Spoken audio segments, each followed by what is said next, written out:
Hello, welcome back to the channel Top Science with Untitled. Dear friends, let's continue with our topic Living World and Classification of Microbes. We have differentiated this chapter into two portions. First portion, Living World and 5 Kingdom System of Classification. Second portion, Classification of Microbes. But if you have not seen our first portion, then open the description box. You will get link for that video and then continue this chapter. Classification of microbes. We are going to talk about microbes. But tell me one thing, what do you think about microbes? They are harmful, they are disease causing, they spoil our food. But as I am a microbiology student, let me clear one thing with you, that less than 0.1% microbes are harmful, means more than 99.9% microbes are beneficial to us. Even our own body has its own microflora. Microbes are there in our intestine. Even they are present on our skin. Our body's microflora helps us to digest food, fight against disease causing cells, and provides us essential vitamins for our growth. Means we can easily say that life without microbes is not possible. Now, let's see how we can classify microbes. We can easily differentiate them into two groups, prokaryotes and eukaryotes. All bacteria are prokaryotes.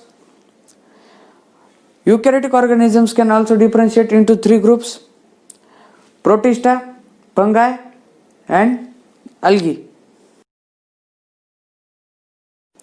Let's discuss each type of microorganisms one by one. Our first type, bacteria. They are unicellular microscopic organisms and present everywhere. They are found in soil, oceans and even in our gut. Let's take a quick look on what are protozoas. They are unicellular organisms. They are eukaryotic organisms. Their nucleus bears well differentiated membrane. They are pathogenic. They may be free living, but mostly they are pathogenic. They show great variation in their cell structures. They have motility organs just like flagella, villi. Reproduce by simple cell divisions. What are examples of protozoas? Amoeba and paramecium are free living protozoas, and Entamoeba histolytica and Plasmodium vivax are pathogenic.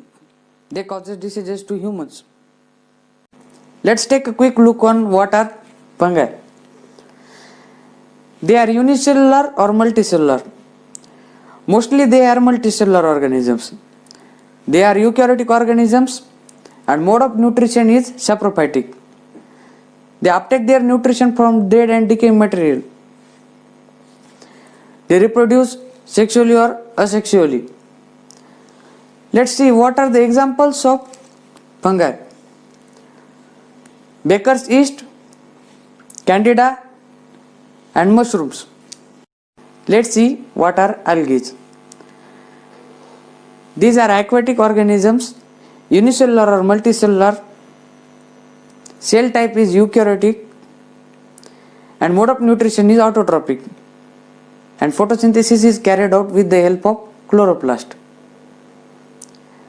Let's see what are the examples of algae. Chlorella and Chlamydomonas. Recently we have seen all four types of microorganisms which are well classified. But still there is one kind of microorganism remaining, and that is virus. Viruses are said to be at the age of living and non-living organisms because outside the body it is non-living and inside the body it acts as living organism. Viruses are smaller than bacteria 10 to 100 times, and that's why they can only visible under electron microscope. Viruses are large molecule of DNA and RNA covered by protein coat. Viruses can infect healthy cells, create their own replica into the host cell, destroy the host cell and then becomes free. These free viruses can infect new healthy cells. In this way, viruses can spread very fastly, as right now whole world is affected by COVID-19 pandemic, which is also a viral disease caused by coronavirus. Dear friends, in this way we have completed our first chapter of 8th standard, Living World and Classification of Microbes, and our next videos will be uploaded soon. Thank you.